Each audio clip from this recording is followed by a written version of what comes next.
અને વળી શ્રીજી મહારાજે પ્રશ્ન પૂછ્યો છે, જીવને નાના પ્રકારના વ્યસન પડે છે.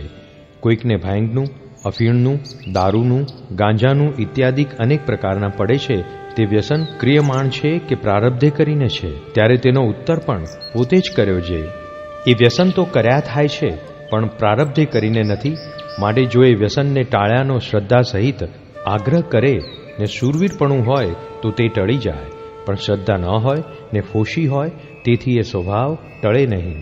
પછી વળી શ્રીજી મહારાજે પ્રશ્ન પૂછ્યો છે, કેટલાક બાળકને તો વૃદ્ધના સરખી પ્રકૃતિ હોય છે ને કેટલાકને તો અતિ ચંચળ પ્રકૃતિ હોય છે.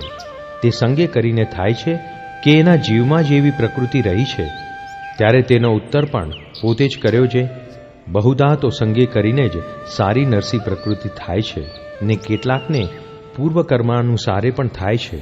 પછી કપિલેશ્વરાનંદ સ્વામીએ પૂછ્યું છે, હે મહારાજ, પૂર્વનો સ્વભાવ હોય તે કેમ જાણવો ને હમણાંનો સ્વભાવ હોય તે કેમ જાણવો?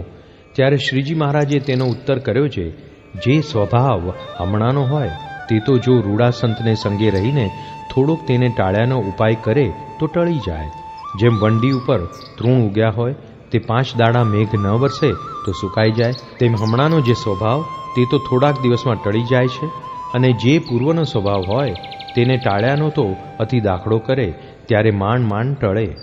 જેમ ધરતીમાં ધરોનો છોડ હોય અથવા બોરડીના ઝાડ હોય તેને તો ખેડૂત અગ્નિ લગાડીને બાળે તો પણ પાછો ફૂટી આવે, અને જો કોદાળી લઈને મૂળમાંથી ખોદી નાખે તો જાય. તેમ જે પૂર્વનો સ્વભાવ હોય તેને રૂડા સંતના સમાગમમાં રહીને અતિ પ્રયાસે કરીને ટાળે તો માંડ માંડ ટળે. જય સ્વામિનારાયણ દયાળુ. આપને આ વિડિયો પસંદ આવ્યો હોય તો અમારી ચેનલને સબસ્ક્રાઇબ કરો, લાઇક કરો અને દરેક સત્સંગીઓને શેર કરો.